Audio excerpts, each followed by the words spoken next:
Bernardo Domínguez Alba, el famoso Rogelio Sinan, nace en la isla mágica de Taboga un 25 de abril de 1902, un año antes de la separación definitiva de Colombia y el nacimiento de la República de Panamá. Recordaba su casa natal, construida por su abuelo, como de 2 plantas de madera. Una ventana grande en lo alto enmarcaba el Pacífico atestado de navíos y pájaros marinos. La infancia transcurre entre giras exploratorias al Cerro Sinaí, que tomará el escritor como parte de su nombre literario. Ya de adolescente y joven, Sinan regresa de vacaciones para anotar vivencias y pequeños placeres. Siendo estudiante graduando del Instituto Nacional, gana su primer lauro literario, patrocinado por la Federación de Estudiantes de Panamá, con el cuento Vela de San Giovanni.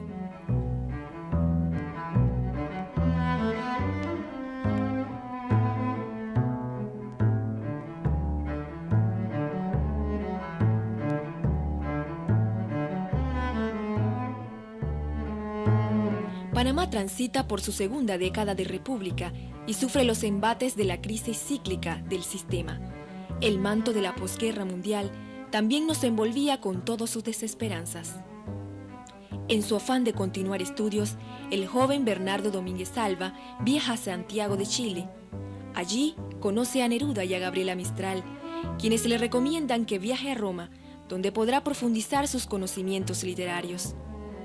Llega en el verano de 1926 y se instala en la plaza de San Juan de Letrán. Lo embiste el arte, y es bajo estas condiciones que Bernardo Domínguez Alba da paso a Rogelio Sinan. El nombre de su abuelo y el apellido por la geografía tabogana y las lecturas de Renan. El parto es una sinfonía alegre. Honda nace y llega a Panamá en un sobre de correo. El poemario de Sinan, escrito a contrapelo de las corrientes literarias que prevalecían hasta ese momento en el Istmo, es la clarinada, por así decirlo, que despierta nuestras letras del largo sueño que nos mantenía ajenos a la sensibilidad de choque, ruptura y apertura que es la vanguardia. El libro Honda de Sinan recoge esta corriente y la transcribe en un estilo y una temática que resultan al mismo tiempo tan panameños como universales. El poemario fue escrito entre 1925 y 29 y conserva en su mayoría el respeto por la métrica tradicional, pero introduce, como ya he dicho, esa visión del mundo donde la irracionalidad es el tono dominante. Hay un poema en este libro, la balada Al seno desnudo, que ya es un clásico de la poesía panameña y de la poesía iberoamericana contemporánea. En esta composición, lo clave acaso sea que Sinan se sirve de un verso, como es la balada, en efecto, que tiene sus orígenes en el siglo XII y que se utiliza desde entonces para narrar con naturalidad un suceso sencillo. Mangos, mira tantos, oh, uno maduro, dio un salto y salióse su seno desnudo.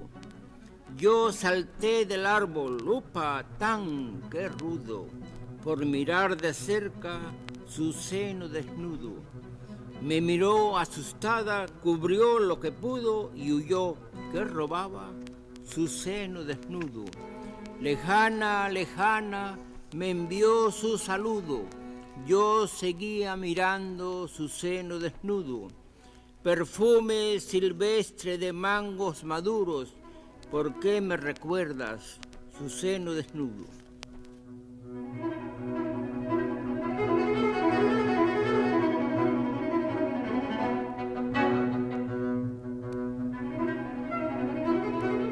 En la poesía panameña, la obra poética de Rogelio Sinan marca un hito. En primer lugar, porque en 1929, cuando publicó Honda en Roma, aquí en Panamá no se había introducido el vanguardismo.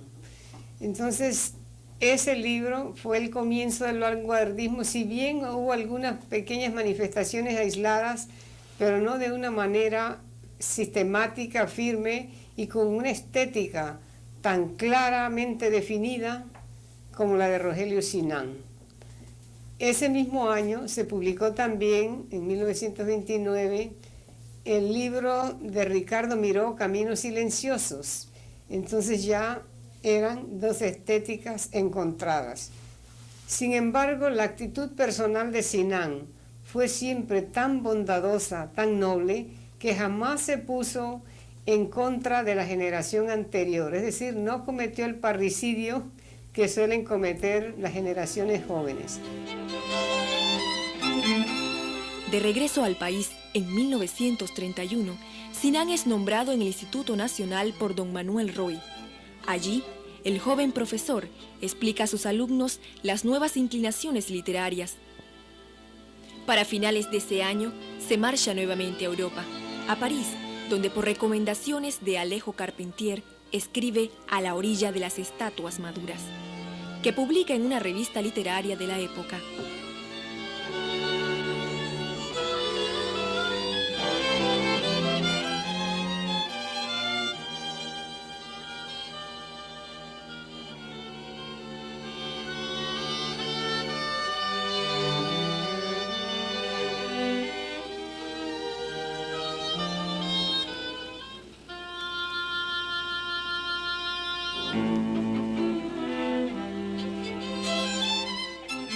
Hay varios cuentos de él, entre los que se encuentra a la orilla de las estatuas maduras, donde Sinan da fe de un conocimiento profundo, no solo de las técnicas vanguardistas, sino de las posteriores, la que ya la crítica ha denominado técnicas posvanguardistas.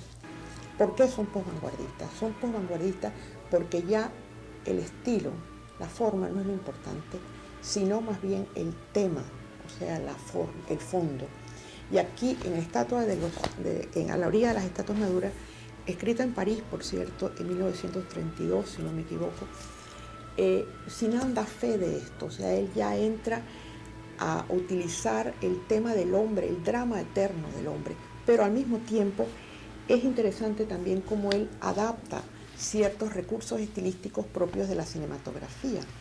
Él, por ejemplo, adopta los travelings, la cámara eye, y esa ambigüedad que es tan propia del hombre contemporáneo. Y como él conocía muy bien el cine, estaba en París, en ese momento él estaba viendo el último en la cinematografía de la película El Chien Andalou de Dalí y de Buñuel. Él capta esa ambigüedad y la lleva, pero un paso más allá. La lleva para captar el drama universal de la temporalidad del hombre.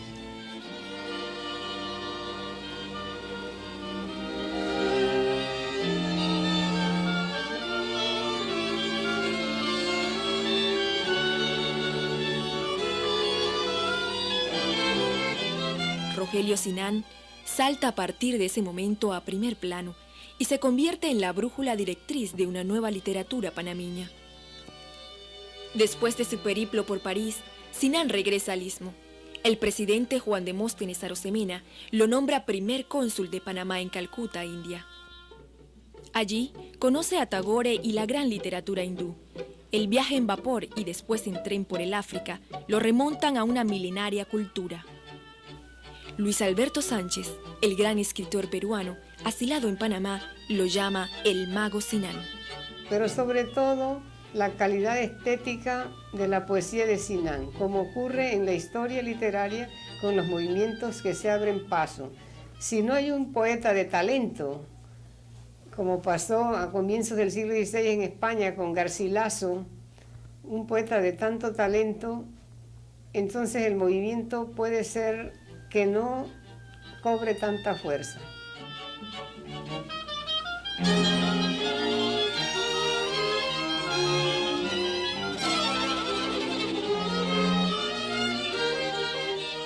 En México, Sinan concluye sus estudios literarios en la Universidad Autónoma, donde fungió como primer secretario de la Embajada de Panamá y allí, en la ciudad de Los Palacios, obtiene el Premio Interamericano del Cuento, patrocinado por el Nacional.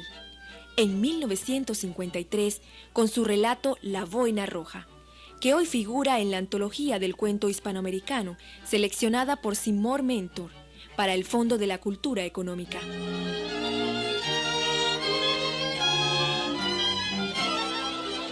caso de la boina roja, eso es el cuento. El cuento presenta, no sabemos realmente qué sucedió, porque él se ubica dentro de todas las posibles soluciones del cuento y al mismo tiempo se lanza a crear una narración que es totalmente ambigua.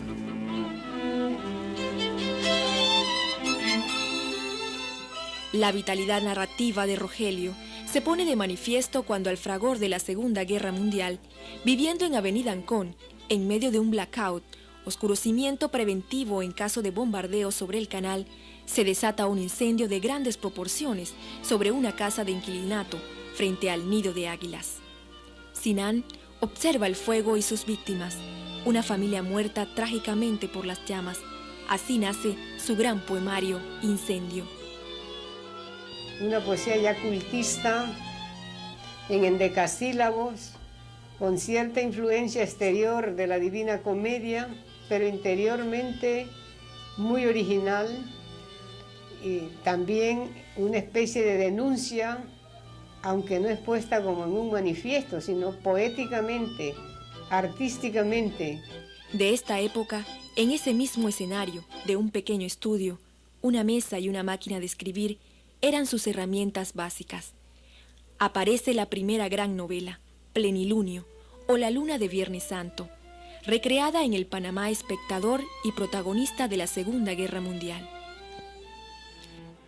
Plenilunio gradúa al escritor como un gran novelista, poderoso dibujante surrealista del Panamá mercantilizado, transitista, y el paso de las tropas que caerán en las playas de Normandía. En 1949, en una semana antes de que cerrara el concurso Ricardo Miró, encerrado en su habitación, escribe en voz alta su gran poemario Semana Santa en la niebla, un regreso a su isla desde una poesía depurada, estéticamente elaborada.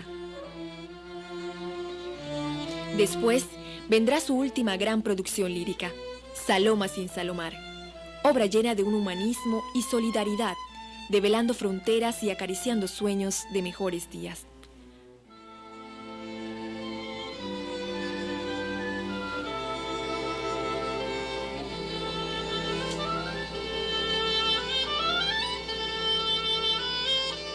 Yo conocí a Sinan en los tiempos en que se formó el partido Frente Patriótico de la Juventud. Él no era de los más jóvenes, pero como siempre, no era, cronológicamente no lo era, pero su espíritu era más joven que el de cualquiera, porque siempre tuvo un espíritu joven. Y él se inscribió en ese partido. Ahí estaba inscrito mi esposo y yo me inscribí también.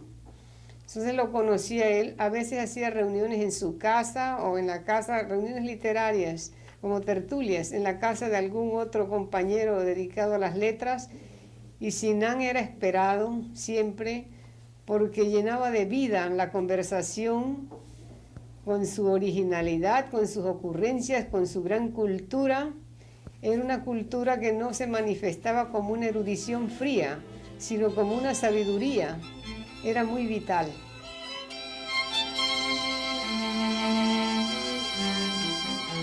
Rogelio Sinan en vida no negó fuego, enemigo de las injusticias. Asistió como delegado a todos los congresos de escritores latinoamericanos y es representante en Panamá de la Comunidad Latinoamericana de Escritores. Sinan no olvida y la solidaridad con los pueblos se convierte en una palabra mayor en su acción diaria. Escribe, pero también enseña, se acerca a los más jóvenes, no para adoctrinarlos, sino para guiar, encaminar, retomar sus propios rumbos. Su casa siempre fue una casa pequeña pero universal, un lugar donde recibió y dio cientos de entrevistas a estudiosos de la literatura y el arte. Él siempre estaba promoviendo la búsqueda de valores panameños en el campo de la cultura y de las letras. Era un hombre, diríamos, en el lenguaje de hoy, profundamente progresista en el campo de las ideas.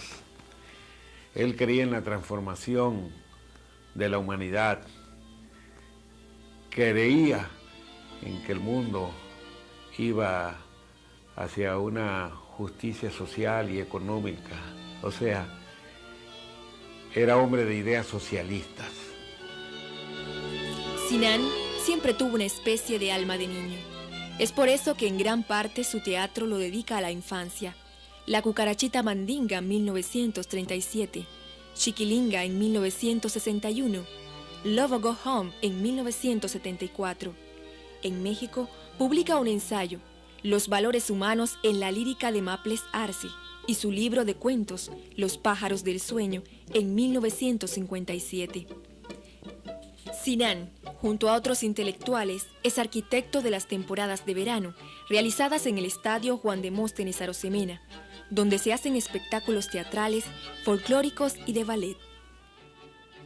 En cierta forma, él, la visión del mundo de él en ideas era una visión, podríamos decir, de transformación de la humanidad, de la justicia social, pero para él era también vital toda la historia del desarrollo, del amor, del erotismo sexual, porque para él eso formaba parte de la búsqueda del hombre, de una forma de relación vital fundamental, unido a su visión progresista del mundo y de justicia.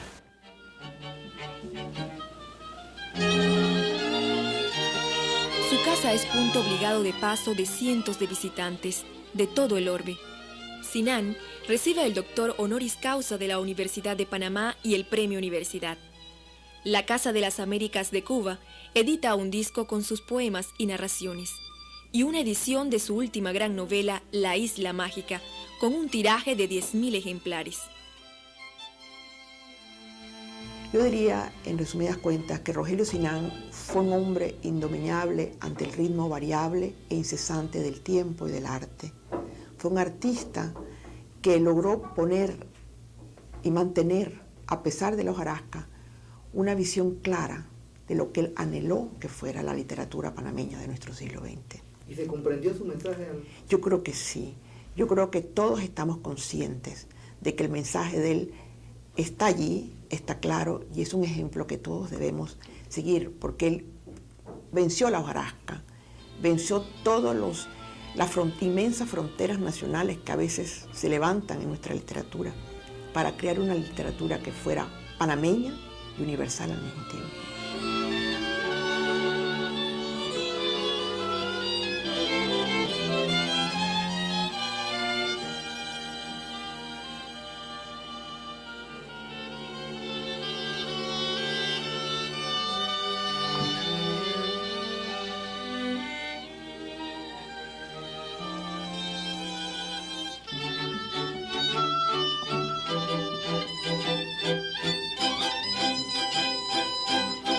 Pero curiosamente, pocos días antes de morir,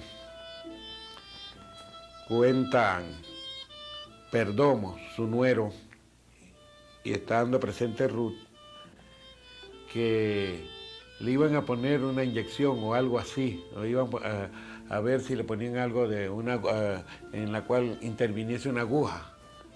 Y él dice, pero hay que tener mucho cuidado, porque me puede dar el SIDA. ¿Ves? Entonces, era sorprendente que a los casi 93 años él tuviera preocupación de que le pusieran una aguja, ¿no? Y le pudiera dar el SIDA. O sea, que él nunca dejó de tener la sensación de que iba a seguir viviendo. O sea, era un hombre que le gustaba la vida, le gustaba el erotismo, le gustaba el amor, ¿no? Muy fraterno con todos los amigos, ¿no? Y una gran valoración sobre algunos amigos del campo de las letras, ¿no? Por ejemplo, Esther María Oces, fue toda la vida con Esther María Oces. Chuchú Martínez, desde que lo conoció, fue una especie de adoración fraternal única, ¿no? Pedro Rivera lo apreciaba y lo valoraba. Yo siempre conté con su aprecio y su amistad. Ese era el Sinan, podríamos decir, de las dos últimas décadas de su vida, ¿no? Y es el Sinan que él dejó como imagen buena. Yo creo que Rogelio Sinan fue un hombre que vivió feliz.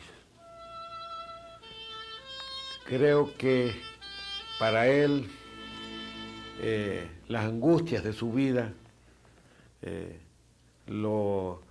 las procesaba a través de su obra, a través de su actividad.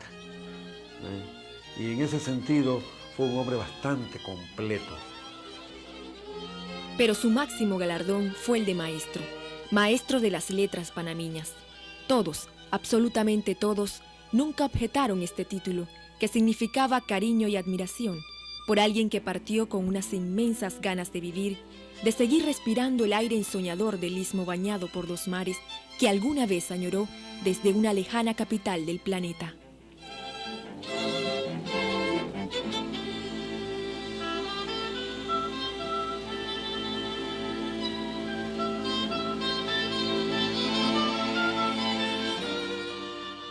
Mi libro Onda, editado en Roma en el año 1929.